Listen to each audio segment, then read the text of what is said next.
and self as having transitioned into a company which has been in the market for it. We are going to need novel technologies, innovative business models to make sure that we're not making our people versus people. Connecting all the intelligence and make or enable decision support system for entire electricity. Started off primarily as a service company. We are building products and tools to support the same. We are a marketplace. We are an e-commerce marketplace for the B2B space. So let's start with the first module today. Our first module is called Star Startup Presentations, where we have startups who have made an impactful impression in the climatic domain. We have 8 sessions in total under 8 verticals. For each session, we have an anchor, an investor, and a couple of star startups. The anchor opens the session by setting the context from an industry standpoint. The investor provides his or her perspectives and context from an investor standpoint. The startups will be providing focused answers on a few questions tailored for them based on their experiences in this domain. The first theme for a Star Startup presentation is renewable energy.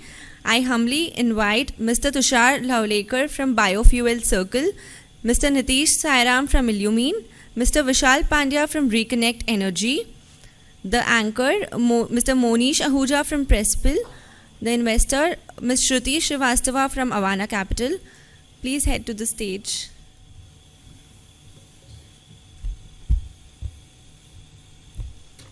Hi, good morning everybody. I'm Lieutenant Colonel Monish Ahuja.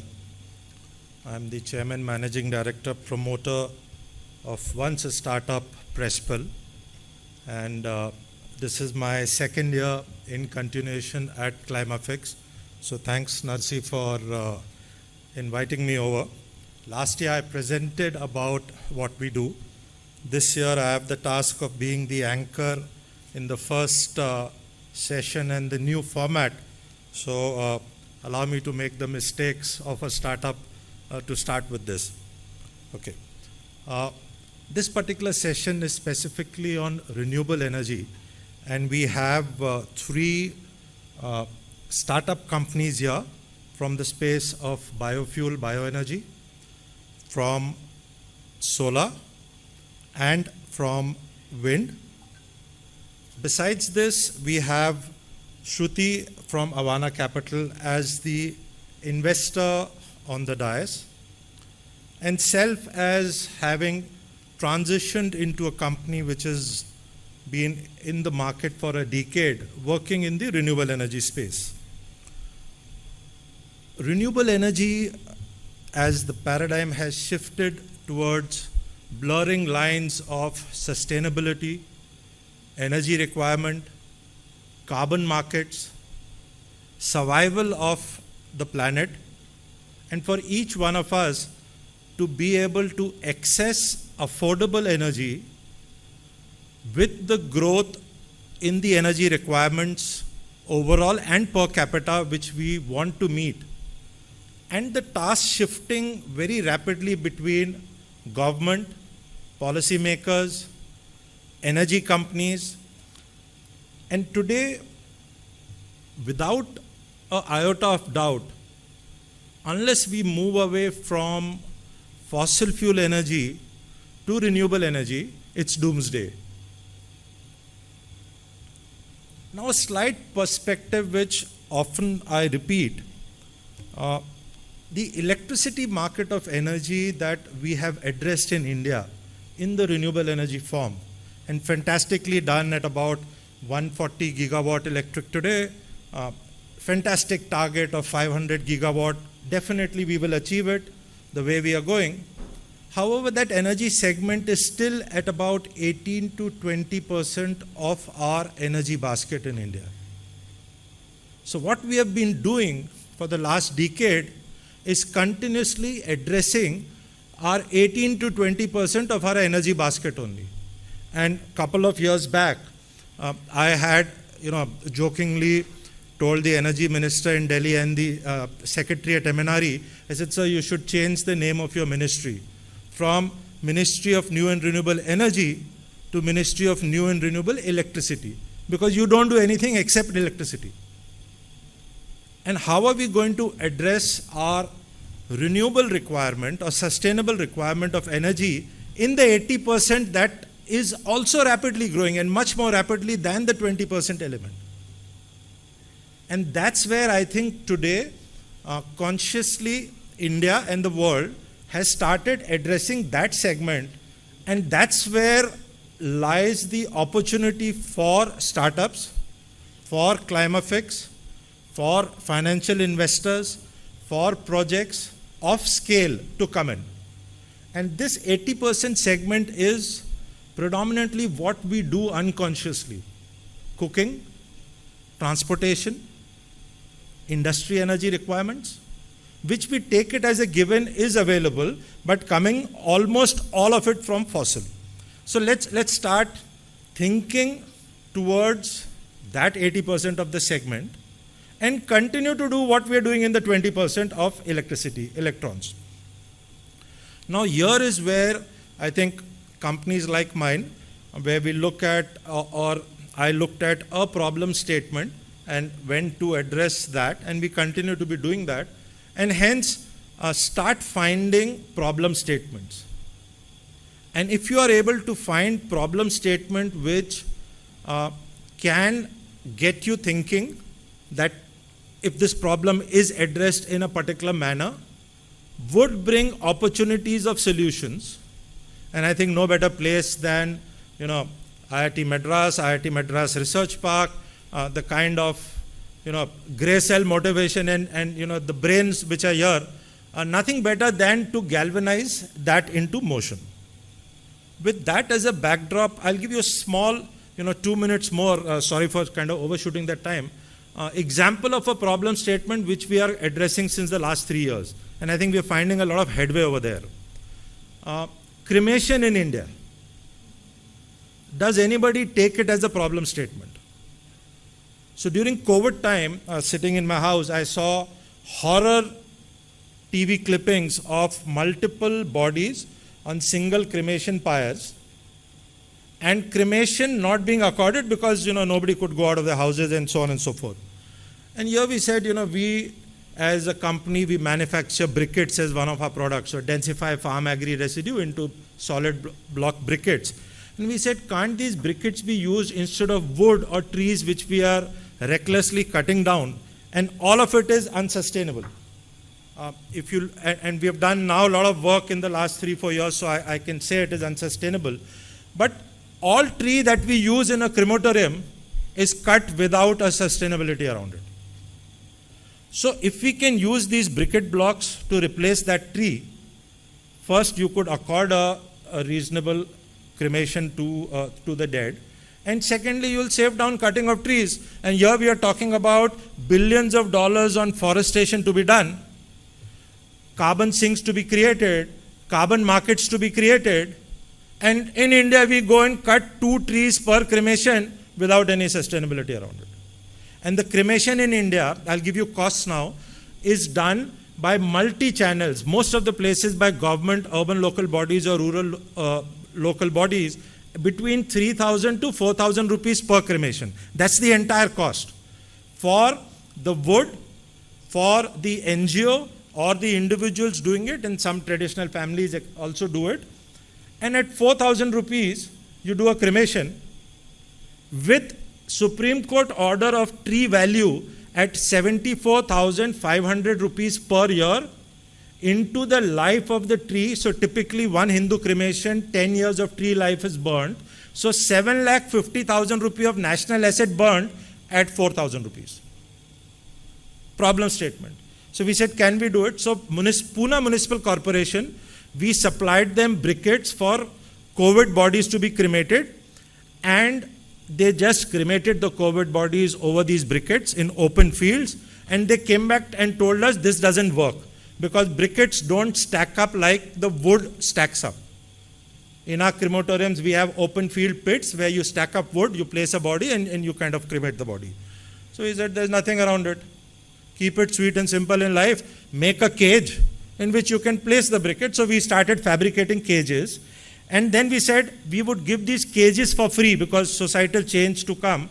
And today, as numbers speak, entire Aurangabad district in Maharashtra, 75% of Hindu cremation happens on 100% briquette supplied by us.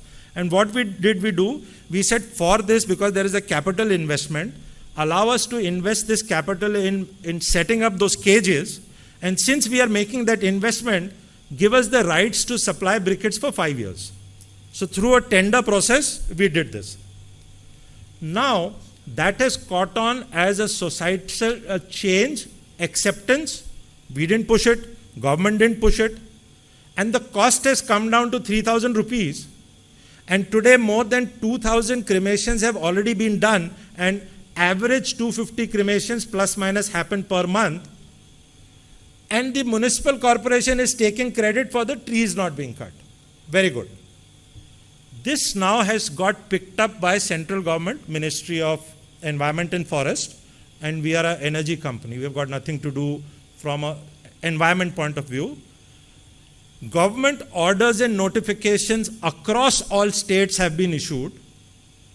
All municipal and urban local bodies have been told to shift from wood to briquette-based cremation.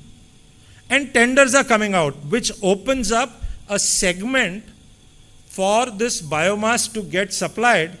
And where we are now pushing government and asking them is, since tree is not getting cut, provide carbon credits, because we are developing a carbon credit mechanism for such activity. So from an energy solution provider company, biomass company working in the fields, we are now transitioned into a cremation service provider company and doing it pan-India, across states. So a problem statement, if you are able to get, if you are able to work around it, if you are able to find capital, and capital is one of the resource, it should be the last one, is my particular view. You start working on it, good capital will follow you. You will not have to go for capital. Take that as something which I have learned in the last 11, 12 years of being an entrepreneur. I have not done, MBAs like most people do. I have not studied finance, etc., etc. But problem statement and solutions around it, if you start finding, opportunities will come to you sooner or later. So have that patience and perseverance. Even on the technology side, keep working. Even on solution or management side, like rightfully said, the change management, keep working.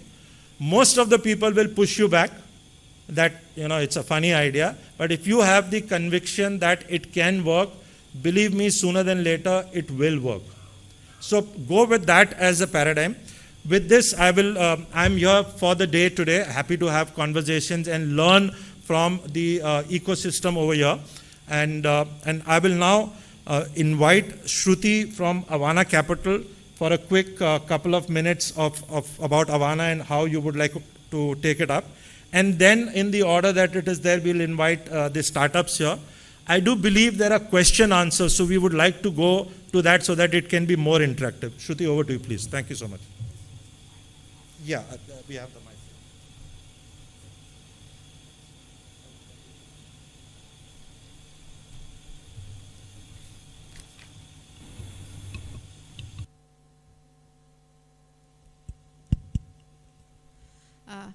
Hi everybody, this is Shruti Srivastava. I'm here from Avaana Capital. We are an early stage venture fund that invests in companies that are solving for climate risk mitigation, adaptation and resilience. Our thesis is that the same way digitization was embedded into all elements of business over the last 20 years, sustainability will play that role over the next 20. Today you pick any sector, whether it is electricity, whether it is transport, whether it is infrastructure, real estate, food, fashion, everything has an element of climate risk built into it. And the other side of the risk coin tends to be opportunity, and innovation for that opportunity is what we're looking at backing. We chiefly look at 3 key sectors within the climate umbrella: sustainable resource management, mobility and supply chains, and sustainable food systems. Collectively, these contribute to more than 90% emissions in the country and are also very large parts of the country's economy. Consequently, the whole people versus planet trade-off that India is likely to see in this whole transition to sustainability becomes a lot more accentuated. Our climate challenges are a little different from that in the West. As Professor mentioned earlier, Our energy consumption is still less than the global median. In fact, our per capita carbon footprint is 1/42 that of the US. And there's only so much of reduction that we can do. After all, we still have our development goals to achieve. We still have construction to do, infrastructure to build. We need to ensure that food, nutrition, and energy security needs of the country are met. Hence, we are going to need novel technologies, innovative business models to make sure that we're not making that people versus planet trade-off. We've invested in companies that are solving for energy transition, that are helping the grid become more stable, invested in a couple of companies that are solving for rapid adoption of electric vehicles, and also actively look at supply chain resilience as well as climate resilient food production. Hi, good morning everyone. I'm Vishal Pandya, co-founder of REConnect Energy. We build AI and grid automation software which enables two specific applications. One is connecting assets to the grid and from grid to market. And we use AI to predict starting from weather, supply from renewables, electric demand, price, consumer behavior if you have smart meter data, and a lot of optimization around dispatch of electricity, be it from renewable or entire portfolio for a utility, and connecting all the intelligence and make or enable decision support system for entire electricity value chain, where you can either increase your ROI on the asset or increase the asset life. So happy to connect further and looking forward to the interactive session. Hi, this is Nitish from ILLUMINE-i. We are an engineering company, and more specifically, clean energy engineering company. Focus on wind, solar, batteries, EV charging stations, and support buildings that are looking to go green. So we started off primarily as a service company. We are building products and tools to support the same industry as well, and are taking up projects, infrastructure projects that are looking to go greener, like airport projects, stadium projects, projects that are looking, or infrastructure projects that are looking to transition from being fossil-driven to becoming more.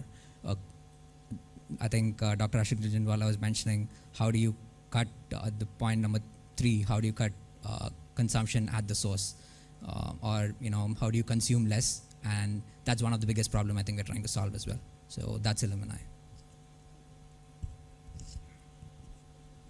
Hi, good morning everyone.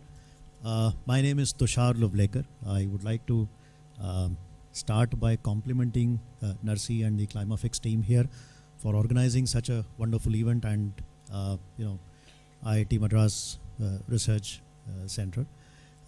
It's wonderful to be here. It's great to see so many people who are interested in the space of climate change. My name is Tushar, as I said. I am a part of the founding team of BiofuelCircle. We are not a technology company. We are a marketplace. We are an e-commerce marketplace for the B2B space, for the B2B participants in this field. We started about 3 years back in Pune. Our objective was to one is organize, give an organized solution in this space, because it's a fairly unorganized segment, especially on the supply side. Provide multiplicity of choice to every participant, ease of operation, and also in the process, create a supply chain which helps everybody grow. And when I say everybody, it means every stakeholder and every participant in this space, because especially the agri-residue based bioenergy field is a fairly complex supply chain. The the residue starts from the field. The challenges at the farmers end are well known. The farmers, as we have almost 70%, 80% small and marginal farmers with very limited resources. Accessibility is an issue. They are spread out. So you need to bring them on board. So you need infrastructure, you need a lot of other support. Some of it exists, some of it doesn't exist. All the way up to the consumer, large consumers who essentially use these biofuels for their needs. So these could be process industries, this could be power sector companies, energy companies, and if you look at the emerging fields, we're talking of the compressed biogas companies who look at the feedstock as agri-residue as a primary feedstock, and the second generation bioethanol and biodiesel companies. We've been in existence, as I said, a little over 3 years. We are operating in 5 states currently, with an exit GMV of about 200 crores. Roughly about 25,000 tons of agri-residue gets traded on my platform on a monthly basis. And we have companies, majority of the large corporates as the demand creators. We also have the power sector coming in, and we are also looking at the CBG players becoming key demand drivers on the platform. I'm here for the day. I will be very happy to connect with each one of you. Anyone who wants to discuss anything more, happy to be here. Thank you. Just a quick note before Monish takes over. So the format is, as we said, it's a very unique format. We are testing it out. Just to reiterate, the way we are looking at the whole thing happening, even though we are very happy for you guys to decide the flow. Each of these startups, which we call the star startups, they have been designated 3 questions. Rather, they chose 3 questions out of 10 we send them. According to them, these are questions that can help them project their impact. So my request would be, this time it's gone on, it's good, we got them introduced. From next session onwards, for the moderators, anchors to maybe, start off with that. So once they are done, the anchor is done, the investor is done, we can go to each startup. The startup can introduce themselves while the questions about them are put up behind them. So now, since they have already introduced themselves, I would request each of these startups 3 to 5 minutes. If you can answer the questions that are put up about you, it will be wonderful. Is that okay? Sure. So thanks so much, Nasi, for setting that up.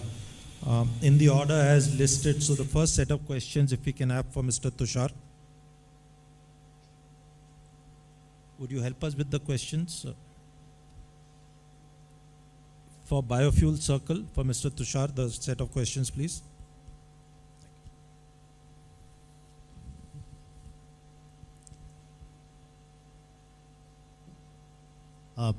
Can I have this here too? Or, okay, I'll stand up. I just need to read the questions.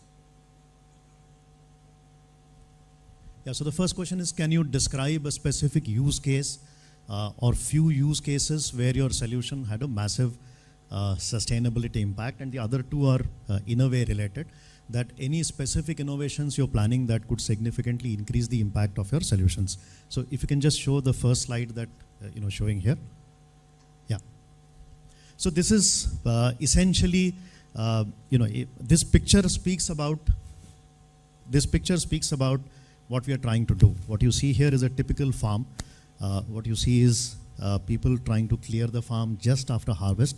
So this is a paddy field where the harvest has just happened, and now manually this waste is being created. So this is actually a problem statement if you look at it, because at this stage now, it's the farmer who now wants to clear the field, wants to dispose the waste in a manner that it doesn't burn.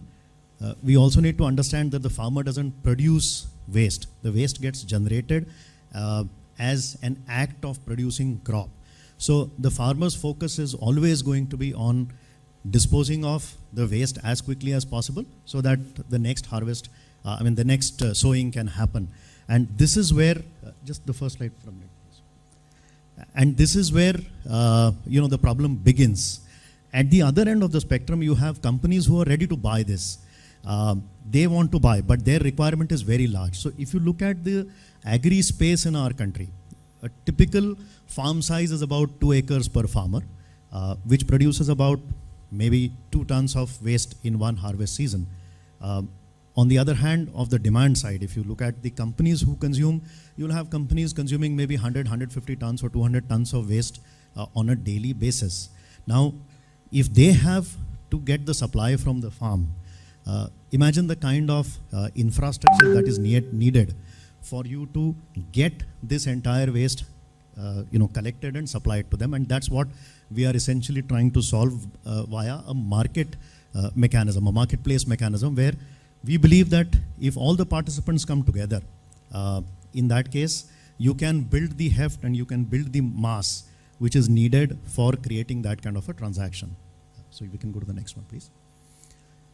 So as I said, where is the demand coming from? The demand comes from around 25 million metric tons of waste, which is currently being used by the process industries, various private sector companies who have boilers, furnaces, in their plants, and they want to consume biofuels. 5,000 new compressed biogas plants are coming up. So this is where the policy intervention, that Professor Jindal was talking about. These are going to, come into play very soon, and that will add about 65 million metric tons of demand of biomass. Plus the, the policy on power plants co-firing biofuels along with fuel. So 5% is the mandate right now. That will add about 35 million metric tons of, biomass. So all put together, this is around 125 million metric tons. Currently, the demand is about 25-30. The waste that is generated, on the other hand, is around 230 million metric ton. This is the surplus waste after all applications. Next slide, please. Tushar, I'll request you to be a bit faster because conscious of time that we need. Okay, I'm sorry. So, the second question comes here as to, specific innovations. Now, innovation doesn't necessarily need to have, a product or a technology. It could also be a solution. And the solution that we are looking at to, solve this problem is, empower the farmer. Let him make a choice of whether he wants to burn the waste, whether he wants to, consume this by way of mulching, by way of, roof thatching, or he wants to participate in the bioenergy sector and he wants to sell the waste. For this, certain activities that need to be organized, and that is what we organize, is the aggregation of biomass, the rural storages and warehouses coming up, the variety of briquetting units that come up, or dedicated supply chains for for large consumers. All of this where farmer gets to make a choice as to what he wants to do, and this on the best economic fit. So rather than say that you do only this, you give him a choice, and that's what a marketplace can offer. Yeah. So this solution is what we call as biomass bank. I will not delve much upon this, but because conceptually I have already covered this. But this is our approach for this problem. This is how we are trying to solve the problem. The last question is, compared to alternatives, where do you see your solution making a real difference? Now, one of the key differences here is you disintermediate this process also, because currently there are some players who exist, but the way these players work is, the key stakeholder is not recognized. The key stakeholder here is a farmer, and the farmer doesn't get any economic benefit out of this activity. Now, if you're saying that this is a large economic activity, the benefit should trickle down. But the benefit doesn't trickle down. In fact, in many cases, the farmers end up paying for clearing the farms. And that disintermediation is something which we are looking at primarily creating through this activity. So when we showed this model to MNRE, they asked us to conduct a pilot. And we've run a pilot in Maharashtra at a few locations with the help of GIZ of Germany. And of course, with the blessings of MNRE. BIF, if you know this entity, was our partner here. Thank you so much. Thanks Tushar. Next I call upon Nitish. Sairam, please.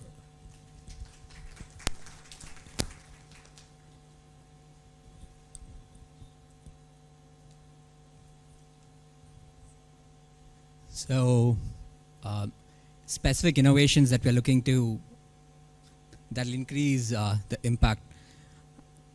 So one big thing that we're looking to do is build a product that can automate engineering for solar batteries and bunch of other electrification requirements. And like the keynote speaker mentioned, solar is in the fourth stage where, it's past the point where scientific technological improvements need to happen. It's at a point where, it just requires to scale. And for that to happen, quick stats, I think India is today at about 71 gigawatts of solar and is looking to go to about 280 in another 5-6 years. And very similarly, you look at the global numbers, the world is looking to go from about a terawatt of solar to about 6. So for this to happen, and for this to happen at scale, you need tools. Imagine a Trimble tool or an Autodesk tool that is customized for solar, for batteries, that can help scale, help achieve scale in the next 5 to 7 years. And this is required. Why? Because over the last, 20 years, we have achieved about a terawatt of solar. And within the next 5-6 years, we're looking to achieve about 5 more. So that's 5 times more capacity generation that we are looking to add to the grid, and within a very, very short span of time. So for this, you require tools and automations to make sure this happens successfully. And what's the wow moment in our startup? The reason I chose this question, I think, is because I heard Narsi mentioning that, we have a lot of young startups over here. So this is more a non-technical question. Hopefully, there's some learning for a bunch of us over here. So, wow, I think everybody here in the panel also would probably agree with me when there's an event happening or when there's a change happening, that's probably not a wow moment. It's actually challenging. You go through it, but when you look back and reflect, that's when you look at it as a wow moment. And for us, I think I'll go through it in chronological order. We had 3 in the companies. I think 3 big ones that I can mention. Every company goes through these 3 stages. First is stabilizing a company. Second, scaling up, and third is diversification. So for us, during the first stage, which is stabilization, we realized the best way to go about stabilizing a company is not just persistence. People talk about persistence, but I think pivotal persistence is the key. And what's the difference? So we started off as a company that provided energy production guarantees, so to say. I think to simplify things, it's production guarantees for big power plants that the bank can use. It's bankable numbers that the bank can use and take a project forward. And I worked in the industry for about 10 years before going about with ILLUMINE-i. So in my mind, I felt that was what the industry needed. But 6 months in, we realized that's not the case. And that's when, engineering was a place that a bunch of companies were struggling, and we felt adding value there is something that we can do right away and have a good impact as well. So I think that's the difference between persisting on an idea that you think the industry needs versus pivoting and understanding what the industry needs and going about, running a startup. So I think that's the first wow moment. The second is during the second stage, which is scale up. I think this is a mistake that a lot of founders are privy to, is lack of focus. And we screwed up as well. So early on, what we did, we were doing, I think we understood what customers needed. We were looking to, add more customers, but we also were looking to become an EPC in India. Primarily, all our customers were outside of India, and especially the US market. But we felt we can be a good EPC in India and have a fabrication unit for structures or racking per se. And we realized sooner that each of these are 3 different business models. And during the stage of scale up, it just doesn't make sense to put your attention and focus on different things. And we ended up closing 2 business units. That was, I think, the most expensive mistake that I've made. And the minute we did that, every year after year, we scaled up 100% on our top line. And I think that was probably the biggest second, wow moment, to focus during scale up. Diversification comes next. And the last one is in the last stage, where you have a startup which is running at scale, and how do you go about diversifying your businesses? So we realized the best way to do this, again, we have had some experiences in the past, not so good ones. So picking up from there, the way we did it was we call it decentralized diversification, because founders don't have the time and energy to go about picking on every good idea within the company. But still, how do you make sure the company evolves? And the way we did that was by creating a platform. It was a platform called ORB3. It's a simplified version of a Shark Tank within the company.